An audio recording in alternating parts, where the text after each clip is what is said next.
Alright, it's been a while since I've recorded. What I've been doing over the winter is all the interior 2x4 wall studding upstairs and down. I've got to get all these walls in place so that I can do the rest of the plumbing and the electrical. That is a doorway with a transom. It's going to be colored glass panel windows that open above each one of these doors. There's also going to be one there and then one on the door leading into the kitchen. There's an old salvage window that I found that I'm going to just kind of hang in place there. But I'm going to use a lot of the same color patterns and all the transoms above the doors. The transoms will help circulate air throughout the building.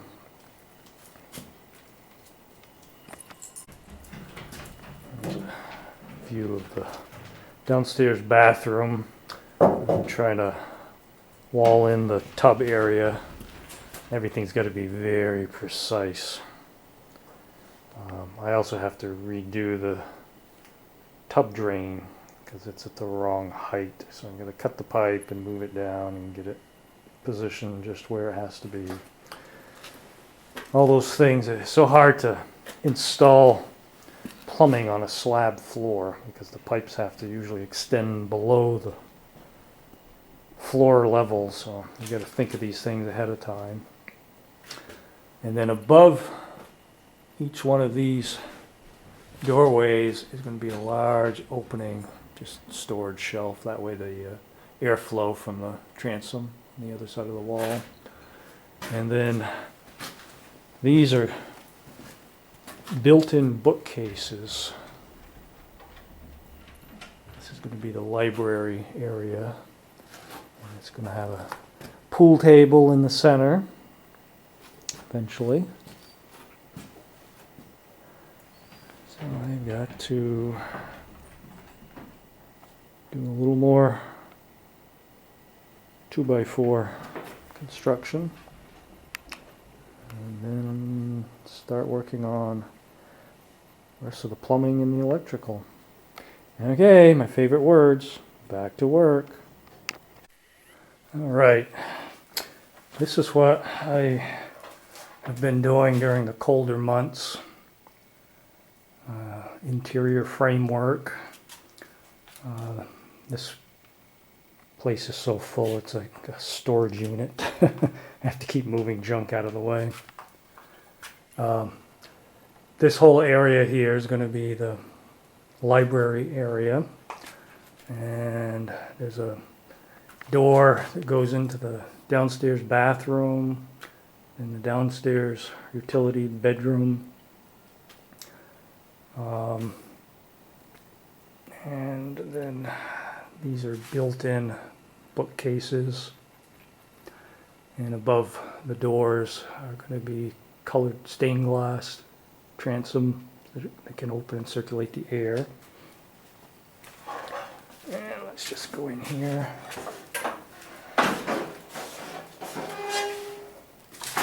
This is the downstairs bathroom area.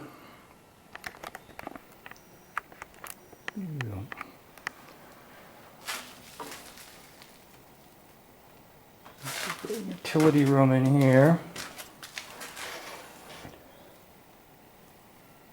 That's where the radiant floor system is going to be set up on this wall. I just brought the electrical cable into the building. I'm going to set up the electrical box and wire this place up. And I think I'll show you what I've been doing outside since the warm weather started. And I just want to show some of the things I've been working on this spring as soon as warm weather got here. My wife Tracy likes to garden, and she's disabled, so I have to help as much as I can.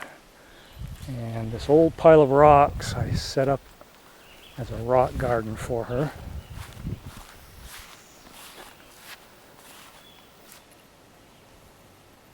It's a work in progress. I don't have enough room to go all the way behind, but it circles around. And then the other thing is I had to reinforce my garage where I park my truck. As I was saying, stupid cord got unplugged. Almost lost the data I was recording. I was going to build a stone garage eventually, but time kind of catches up with you, so I don't know about that project.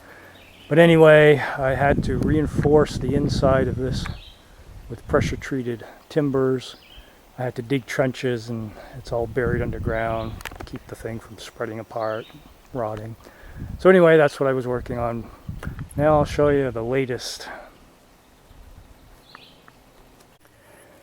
Okay, one of the projects this year, in order to get into the new house, is I have to merge the systems, the electrical and the well plumbing and the septic plumbing. So I am in the process of setting up the electrical tie-in, and what I am doing is I'm setting up a post, and I've got an outdoor electrical box.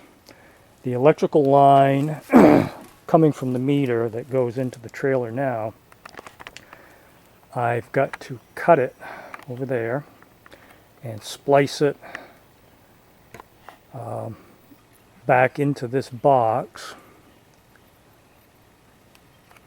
So what I have to do when I cut that, this line is going to be fed in a conduit, buried, go up to the box.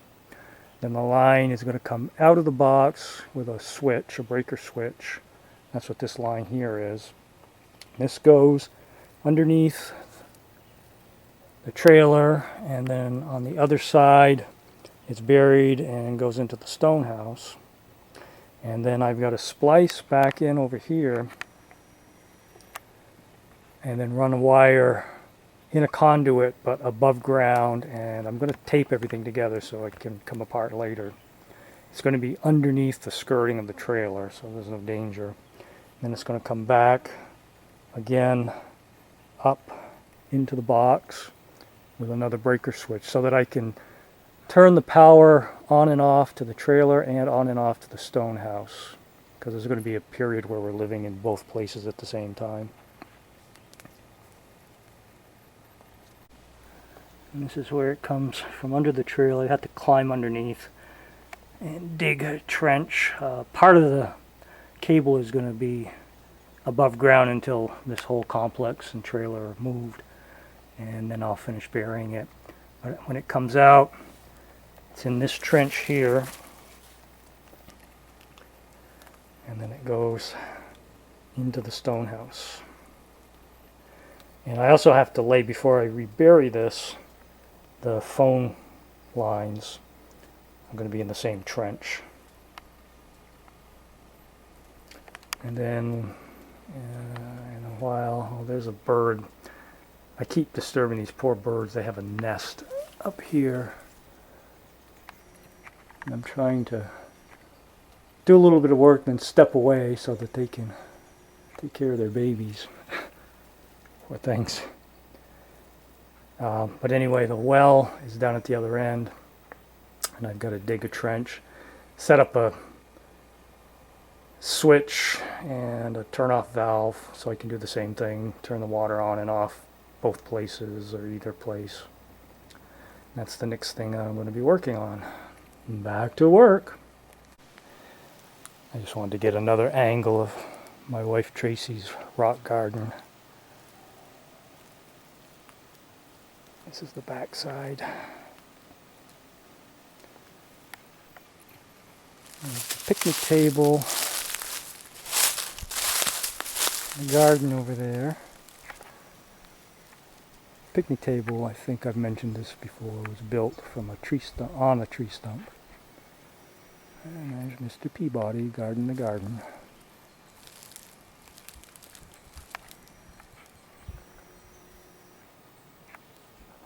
Now back to work. Well, I've got the electrical cable And the phone lines all attached to the stone house. They're all buried in the trench and ready for backfilling.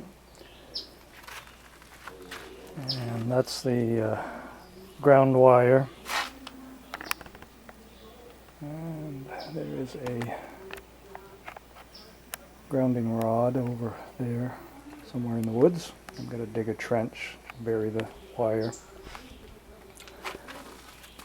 Then I have to finish up the other side. Okay, now what I have left to do here, that's the box for the phone. That has to be removed from the existing building. The wires I'm going to leave all attached. And then I am moving that out from under the trailer. And wires will be inside a casing and then buried along this trench with these other conduits and cables. And then it's going to go up on the back side of the post. And then on the front side of the post is the outdoor electrical box where the rest of the electrical cables coming from the meter and going back into the stone house. That's where I've got to clip it over there, and then it's going to be spliced into that box. It goes into the trailer.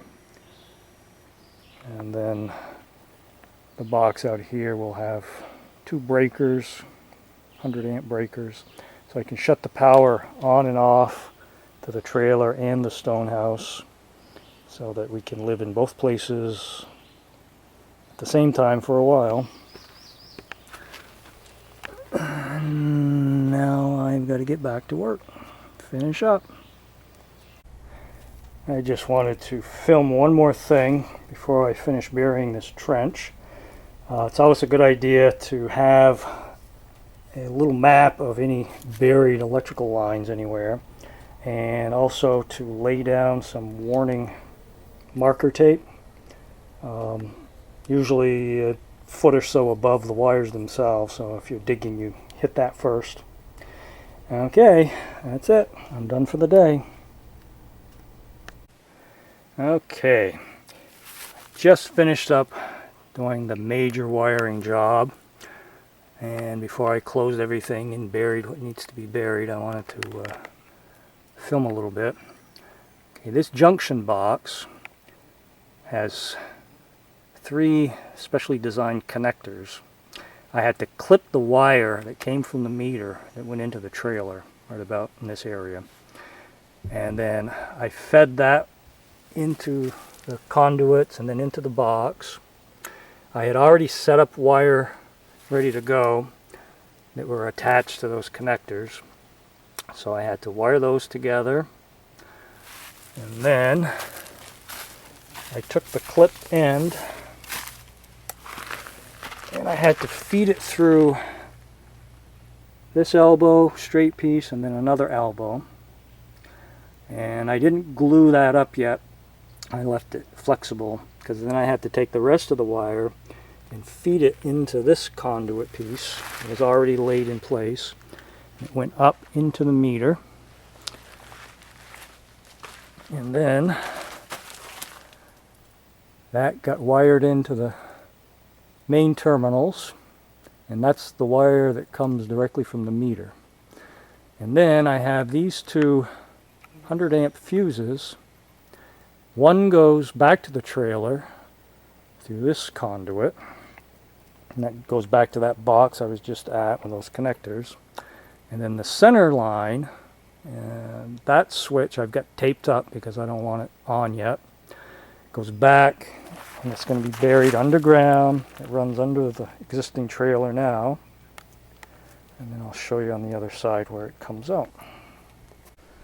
Okay, and this is the other end where it comes out underneath the trailer. There's also a smaller conduit that has the telephone cable lines. Those will be buried, and I've already buried up the trench that was here before, and it comes up out of the ground and goes into the stone house. And there's the telephone cable goes in. And then this is the ground wire that is going to be buried.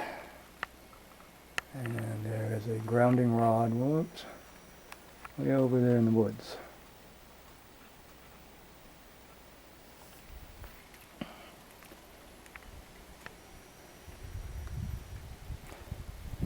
Then the inside I have the meter box, well not the meter box, the service box, all set to be wired up.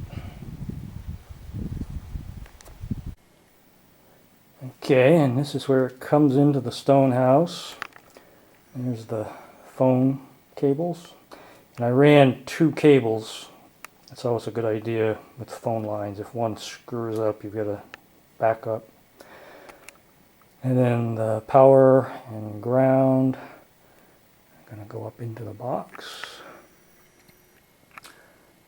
And we will have power in here finally. I can wire up a couple of outlets. I won't have to run plug-in cords from the main house anymore. Okay, now I've got to go and do all the finish work.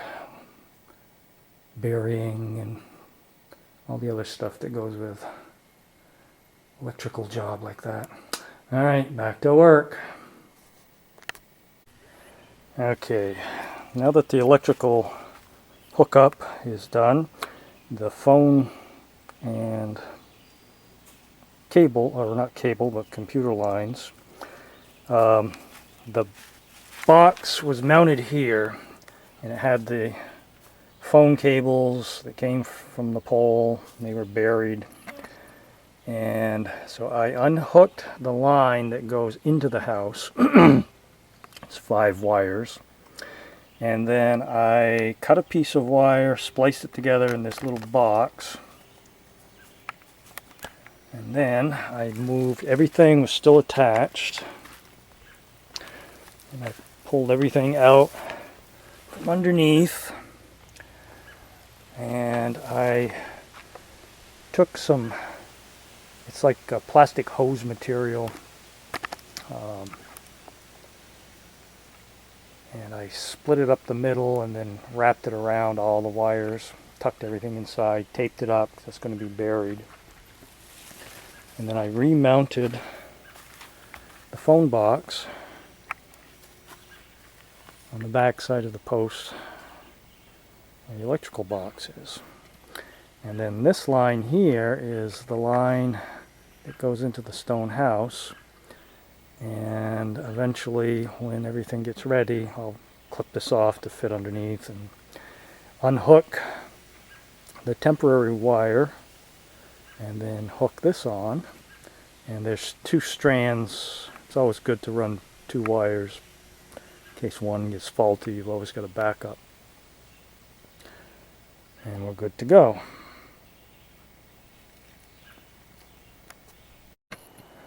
Okay, I started digging the trench from the well to the stone house. I've got to go down quite deep. I built into the stone house a big piece of pipe, open pipe, so I can thread the water pipe with insulation wrapped around it through the tubing and up into the floor of the stone house, along with the electrical line that goes down to the pump. So I've got a lot of digging to do, and it's just beginning. So I need to get back to work. Alright, I had to throw together a little tent shelter to protect what I'm doing with the well trench. I had rain and I'd have to keep covering everything up, so I decided I'm going to be at this for a few days. So I threw together, I had some frame aluminum poles that I had assembled to put over my garden, and I just put this quick tent together. Okay, that's all. Welcome to hell. I just wanted to get a shot of the trench I've had to dig. I finally got all the way down to the bottom. If you can even see it, it's so dark. Where the pipes come out of the well and go into the trailer. It's almost 6 feet deep. I'll swing around here. And this is the other side. It's way at the top here. Here's the stone house.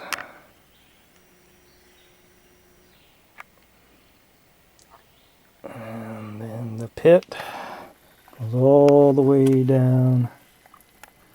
And you can see the pipe that I buried under the footing originally.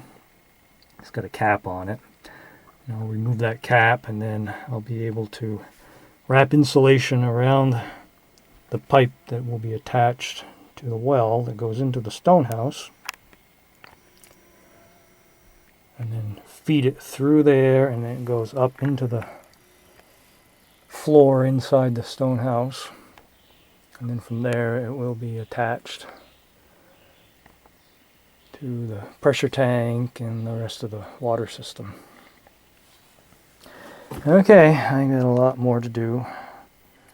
But digging was fun. I had to set up this shelter over the top to keep rain from collapsing. And then as I shoveled the dirt out, I built a dam all the way around it. Keep water from flooding in. Okay, back to work. Alright, I am one step closer to finishing the well connection. I'm insulating the blue water line that's attached to the well. I have 2 layers of insulation. I have a very high R value layer first, and then I wrap, that's the one you can see there, and then I'm wrapping a second layer over the top, and I had to cut pieces to fit so I can wrap it properly, and then I tape all the joints, the edges.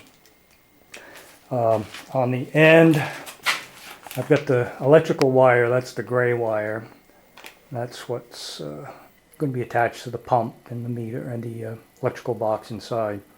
And then the yellow wire, I drilled a couple little holes in the end of the blue water pipe and then wired that yellow cable to it. That way I can pull from the other end and push from this end at the same time, so I can feed it down into that opening.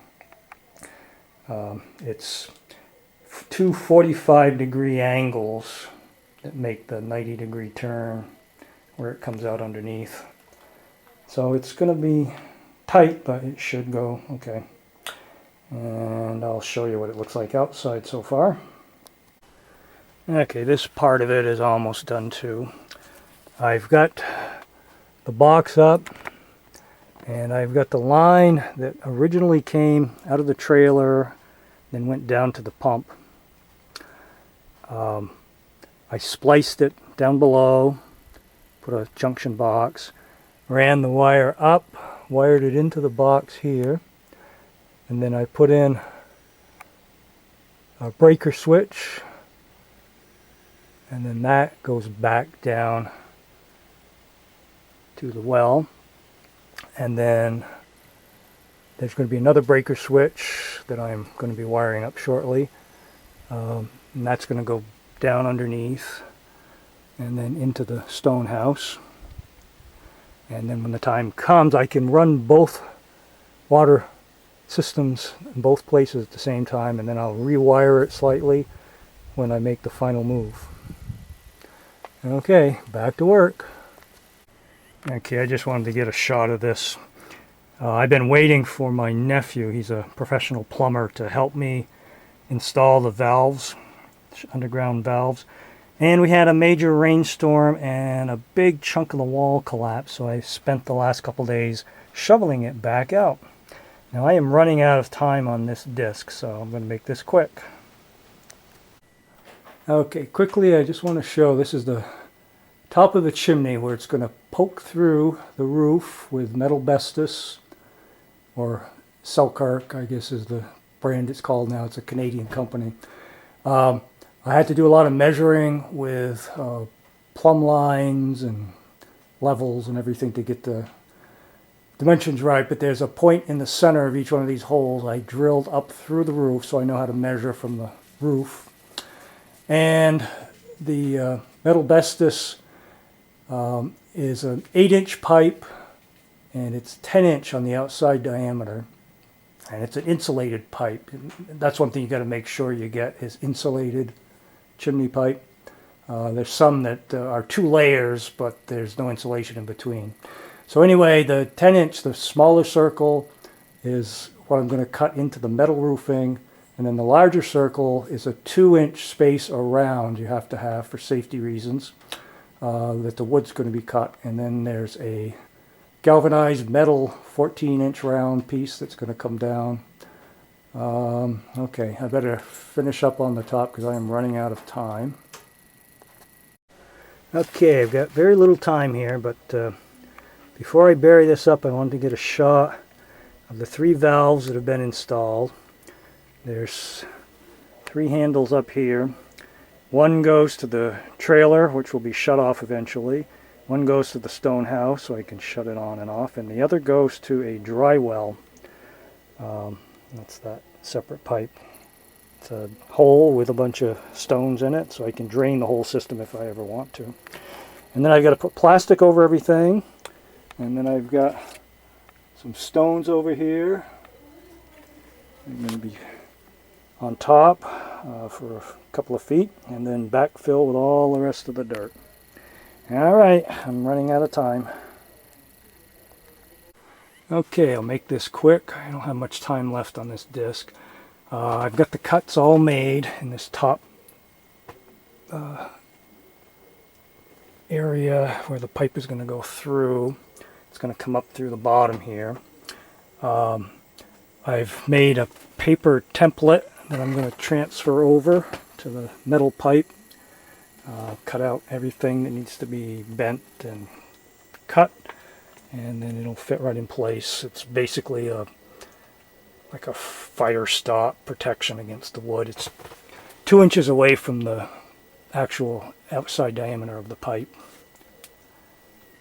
but that's the best way to transfer it over with this paper. Just put it in place and then trace around it. All right. Do this very quickly. This is the process of making the heat shields.